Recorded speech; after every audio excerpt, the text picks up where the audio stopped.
So I'd interviewed Taxstone and Manolo Rose. Apparently something happened between y'all. We ran down on them. We had mad kitchen knobs, and we put knobs to them, and they ain't want it. Like, they kumbaya'd, you know, and police was right there. The thing was is that we didn't know that the police was right there. We was just ready to go, and we was pissed off. And we ran down, jumped out, and the next thing we know, like, police is right there. Like, we black dudes in the middle of Texas, and rednecks holding they not even moving. They like watching it, just letting it go down. Like, they like want it to go down. And that's when I was like, nah, we gonna get shot out here by some rednecks from Texas. So we fell back and we left it as that. Oh, you know, I'm gonna finally clear this story up because I don't have no more cases. Right. I don't have shit. And to be fair, you know, for example, Manolo Rose said that, you know, No, salute to Manolo. Me and him, you know, me and Maco Manolo are cool. good. Yeah, you we know, cool as fuck. I respect him. Everything else Much like that. respect to him, So much we talk love to about the him. situation, but it has a cool ending. Yeah. That's the thing. You got a whole big ass hole in it, and I'm gonna finally clear it up because I couldn't really say everything that was going on with that situation because I had warrants and all sorts of shit. Even when I was down there, also I had warrants, and I had like 5 warrants. Okay. You dig what I'm saying? 5 warrants. Yeah, I ended up, I cleared up 2 situations, as a matter of fact, at the same time. One, a lot of reason why a lot of times I didn't speak on shit and people want to play it like it was pussy is because I had real warrants. The whole time I was Maco, I had warrants for probation violations and all sorts of shit that I was going through. And so people would ask me questions and I would just act like I didn't know what the fuck they was talking about. Or I would downplay it because I didn't want to go back to jail. Right. But at the same time, when the Migos went to jail for that bullshit that happened with them down in South Georgia, I also went to jail to go ahead and get rid of all my shit, rid of all my cases and everything else. And people thought, like, during that time, maybe I fell off or I wasn't doing shit. I was in jail. You know what I'm saying? And so that's how simple that was. Right. And so now we'll go back to what happened in Austin. There was a show at South by Southwest. I was on the same bill as Manolo Rose. And me and Manolo, apparently, you know, I had done the Run Ricky Run song, freestyle, where I had, like, you know, sent shots at him or whatever. You know, and that's how I felt because I knew that was the first wave of people trying to take what I had created and, like, dilute it into some other shit and then trying. Okay. So was it because Run Ricky Run you felt was similar to Fuck 'Em? It's not similar. That's like saying NG Ma is similar to Bitch You Guessed It. Fuck similar. It is the same song with the same cadence and a different beat and words. It's the same shit. Run Ricky Run. Fuck 'em, fuck 'em, fuck 'em. Exact same shit. You can switch them out. You can switch out the lyrics for any part of both of those songs. But and put the beat for Fuck 'em on Run Ricky Run and still go. You feel me? That was my issue. And so I did Run Ricky Run, and that was that. And then me and Manolo talked that out. I spoke to him, and he told me, he was like, yo, you know all that shit niggas is saying, don't worry about none of that shit, bro. I fuck with the record is hard.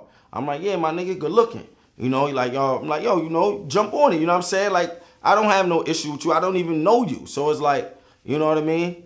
So I'm like, jump on the record and so on, let's do it.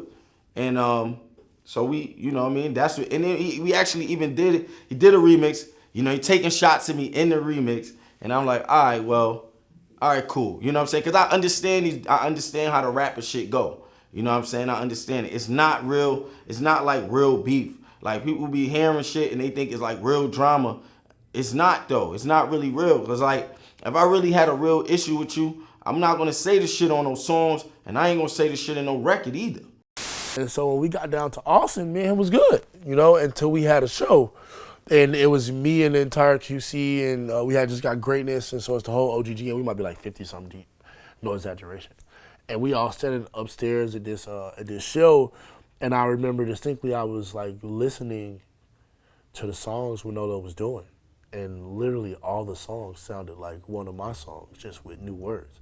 And so I'm listening to it at first, and I started watching it. So now I'm listening to this shit, and it's like pissing me off, like more and more it go on. So now I'm looking over the rail and I'm looking at it, and he's even performing the way I perform with the mosh pits and all sorts of shit. And I've never seen him do this, you know.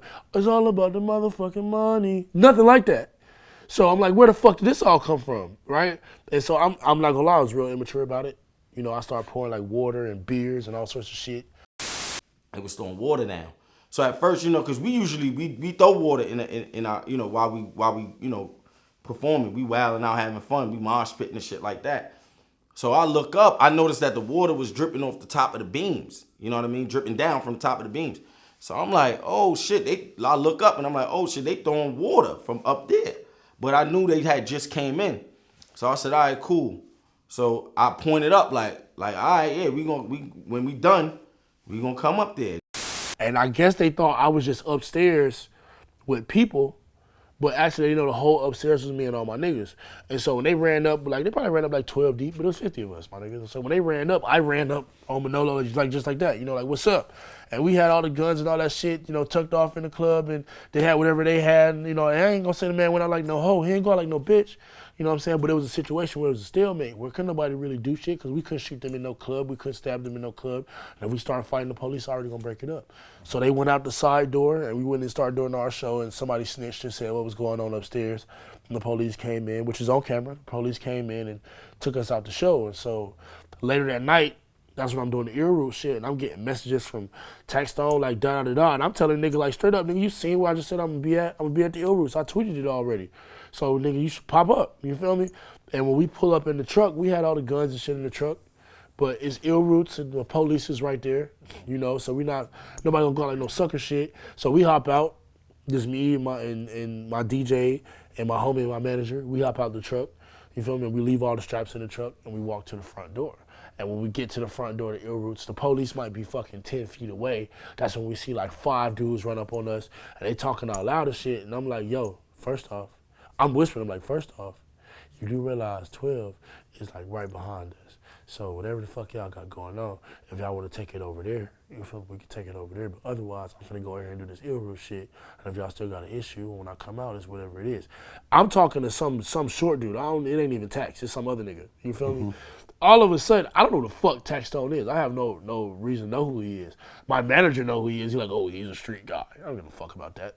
You feel me? So that's when he like, oh yeah, well, what's all that y'all was capping? That's when we start seeing like these little kitchen knives and shit that they flash in their waistband. So we like, y'all done went to Walmart and got some kitchen knives, my nigga?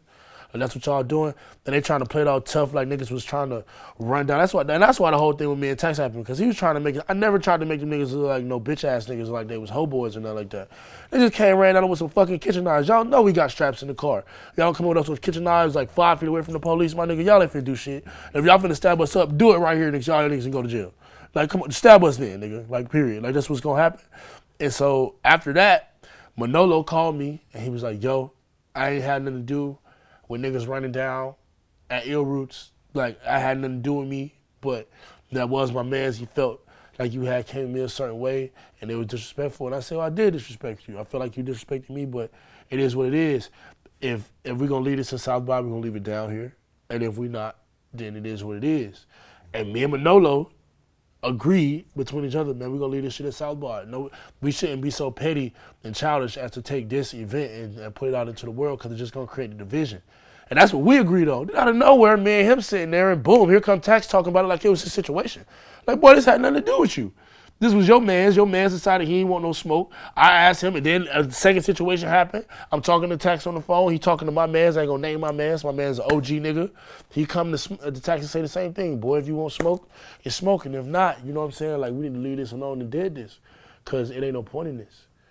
Well, I'd interviewed, like I said, Manolo a few months ago, Right. and he said it's dead.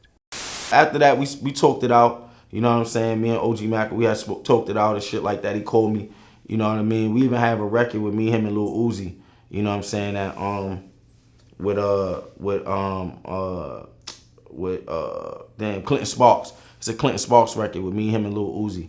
You know what I'm saying? And maybe one day that shit supposed to come out. But yeah, we spoke on that term, and he called me like, yo, I'm gonna do the record.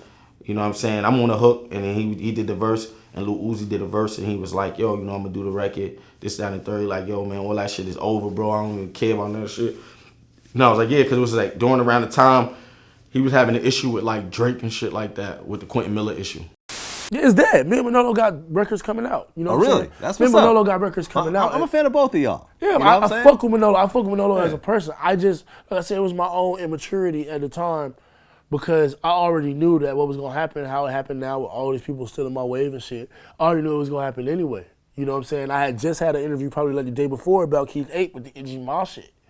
And you know, I didn't even have any rights to that song or anything yet. I hadn't even spoken to Keith Ape yet. So I'm like, damn, man, it's just more and more people trying to steal my shit. And in the meantime, I got the whole world sitting here trying to tell me I'm nothing. Like, y'all sitting here telling me I'm nothing. It's all these motherfuckers taking my shit. And I was immature about it. And I went about it the wrong way. But Never was nobody no bitch ass nigga in the situation. I feel like Tax should have stayed the fuck out of the situation. I feel like he should stop lying and trying to make it seem like anybody was in a hoe ass situation because Manolo didn't go out like a hoe and neither did I. Everybody stood their ground. Tax was just an extra ass nigga in the situation. That's all it was.